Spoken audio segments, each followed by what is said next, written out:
1920s America was a nation divided. But those in power couldn't see it.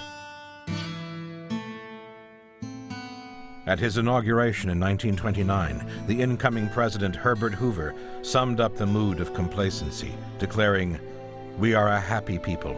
The statistics prove it. We have more cars, more bathtubs, silk stockings, bank accounts than any other people on earth." 8 months later, the economy crashed. It was just after I bought that lot. I was working at the Carrington Insurance agency. I had a very nice salary. I talked with Mr. Carrington. He told me glowing stories of his prospects, and foolishly, I believed it all. The banks at that time, they were awash with surplus capital. You could be practically unknown and get money from a bank by putting up a hog or two or a bony old cow as collateral, never mind that it would die long before the paper was due. So I went and bought the lot. But that was just about the time of the first bank failure. And then everything began to go to pieces. What had gone wrong? The trouble was, throughout the 1920s, the divisions in society had grown more and more acute. Big business had reinvested profits to increase production rather than raising workers' pay, so fewer and fewer people could afford the glut of goods rolling off the assembly lines.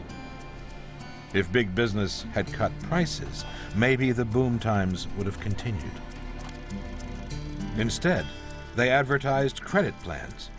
Buy now, pay later. They tempted people to spend money they had not yet even earned. On paper, profits had continued to soar. And those with money had bought into this bubble of confidence, buying shares on the stock market, inflating the paper value of big business still further. But it was just a bubble.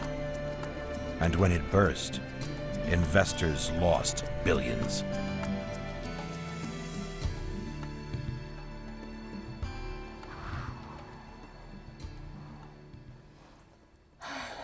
For a while, my business was fair, but it was one heck of a fight to make $1. Then the bottom fell completely out. It seemed to me like nobody was having any cleaning done. I needed money to keep my business going. I couldn't just close. So I was forced to mortgage my home.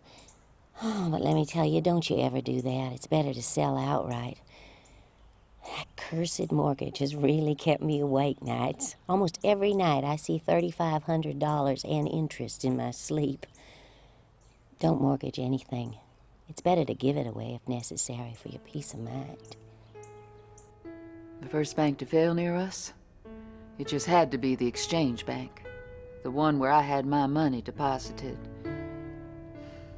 After about 10 years, I got back just $12 from the $300 I had there. My employer got behind with my salary. Times were so hard. The bills were due on the house. I paid out as far as we could, till there was no money to go any farther. But still creditors were urging payment. The plumbing man was most especially insistent and ugly. I was in debt, something like $2,000 with nothing to meet it. And I was so panicky, I almost collapsed when I heard the sheriff's voice in the building. I tell you, I could neither eat nor sleep from worry and dread. When I look back, we were living too high. We had too much money to spend. People just didn't realize a payday was coming. I had 5 trucks and a new Chevy for my own use. And now I just have the Chevy, and I think this old thing will have to be junked.